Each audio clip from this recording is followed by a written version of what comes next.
Looking out my window, sun shining bright. What's good, y'all, man? Welcome back to the channel. We got some more off-season heat that just dropped yesterday. Chris Paul being traded from the Phoenix Suns to the Washington Wizards for Bradley Beal, bro. Crazy. But before we get into that, please hit that subscribe button if you fuck with the channel. If you enjoy the content, go ahead and hit the like button. Comment as well, man. Like I said, I would love to talk basketball. People that like to talk ball as well. I might look a little tired because I just am. But yeah, I appreciate y'all sticking around. Let's go ahead and get into the video. So the Phoenix Suns have finally made a decision on the Chris Paul fiasco, if you will. I don't really want to call it that. The Chris Paul situation, whether they were trying to decide whether or not to extend his contract, like re-sign him or move him out of there. They did that. The suitor was the Washington Wizards with Bradley Beal, and I must say, decent trade for what it is. There was a lot thrown into this trade though, coming from Phoenix's side. Only 2 players, but multiple picks were involved in this trade. So it's Beal coming from Washington for Chris Paul, Landry Shamet, numerous second-round picks. They didn't tell us how many exactly were in there, and then a pick swap as well is included in that. So there's quite a bit coming from Phoenix to Washington, where Phoenix only in return is getting Bradley Beal. It is saying that the deal will take a few days to cement in the stone due to Washington trying to find a suitor for Chris Paul. I don't really see, even when the trade was announced, I didn't really see a world where Chris Paul would be a part of that team, seeing how they just got rid of a contract in Bradley Beal, where they're Chris Paul and Bradley Beal making similar money. Obviously Paul on a shorter deal, but at the same time, Chris Paul is way older than Bradley Beal at that as well. So it just didn't make sense. I knew they would eventually either try to move him to another team, a third team where it's like a 3-team trade, or buy him out to where he's just a free agent completely. That's more than likely going to be the case because it's hard to move them big contracts. And coming off of the season that they just had, somewhat of an upset when you consider the talent that was on that team compared to the Denver Nuggets, although they were the 1 seed. Losing to the eventual champions at that, in that second round, you knew there was a move to be made. Just didn't know whether or not it would be DeAndre Ayton or Chris Paul. Didn't see Monty Williams in that. I didn't think he would be a part of those moves that were being made, but that's neither here nor there. But they went ahead and decided, let's get Chris Paul out of here, you know what I'm saying? He's 37, 38 years old, not really fitting into that timeline with that Phoenix Suns team, especially now they have Kevin Durant there. They don't need both of those older guys on max deals within the organization. So Kevin Durant, Devin Booker, DeAndre Ayton, and Bradley Beal are all a part of this team, sorry.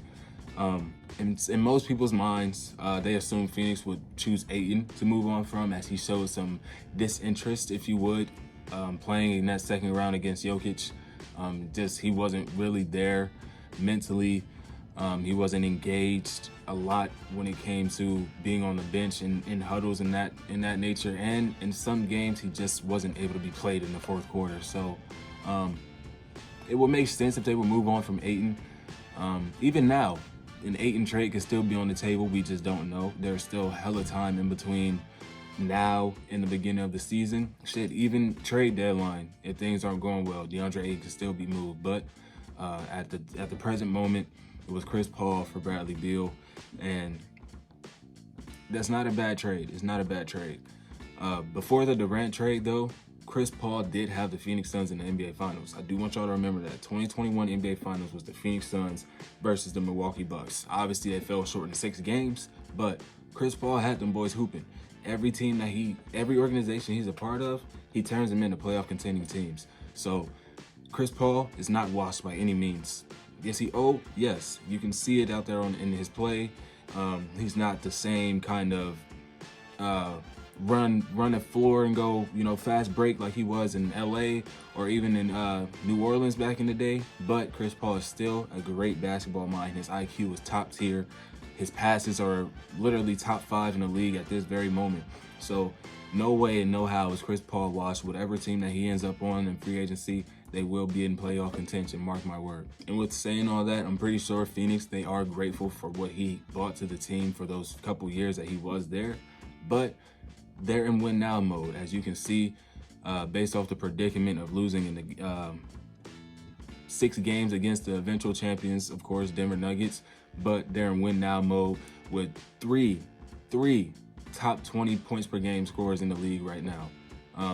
Kevin Durant's first. I think Devin Booker is like top 10 or just outside of the top 10, and then Bradley Beal is 17th when you talk about points per game averaged for their careers.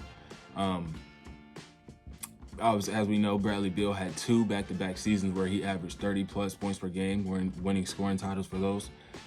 Or did he just get the one? I know he got at least 1 scoring title for one of those, but the man, we know he can go out there and get you 30 piece if he needs to. Obviously, that's not going to be the case on this team with Kevin Durant and Devin Booker.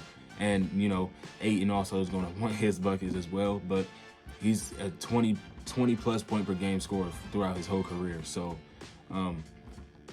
does this actually make them the absolute undying favorite for next season? Absolutely not. Absolutely not. They have 4 max contracts on the books and can really only afford to fill out the roster with minimum contracts, like I said, unless they decide to move Ayton. That gives them a little more wiggle room as far as money is concerned. Unless they decide to go in that route, they can only fill this out with minimum deals. Who knows who they'll be able to bring in to help this depth, give them more depth on the bench. They no longer have Cam Johnson, Mikal Bridges, obviously, in the Kevin Durant trade. So those 2 guys, their main staples. One of them off the bench, and Cam Johnson is gone. They just also lost Landry Shamet, and I think like T.J. Warren might be the only. No, there's one other person that's guaranteed still to be on this roster when the season starts, but it's not a really flashy name. They could bring back T.J. Warren possibly, and some guys of that nature, but it's going to be hard to fill out this team with those 4 max deals. But that's all I got for y'all today. Somewhat of a blockbuster deal going down because of the magnitude of Chris Paul and Bradley Beal, all-star caliber guys, Hall of Famer and Chris Paul. And maybe, just maybe, this will, give Damian Lillard a little more like, oh, maybe I could get traded, seeing how he and Beal were a part of the same draft class. Just 3 picks apart, but obviously Dame is the much better player at this point. But when it comes to hitting a rebuild, maybe this will give the Blazers, some insight into what they can do to make their team, make that team different. I'm going to be here all summer with y'all, bro, touching in with the news, everything that dropped, all the big moves that are made. I appreciate y'all tuning in. Be sure to subscribe, like, and comment on the video. I'll see you on the next one, whenever that may be. I'm out of here. Peace.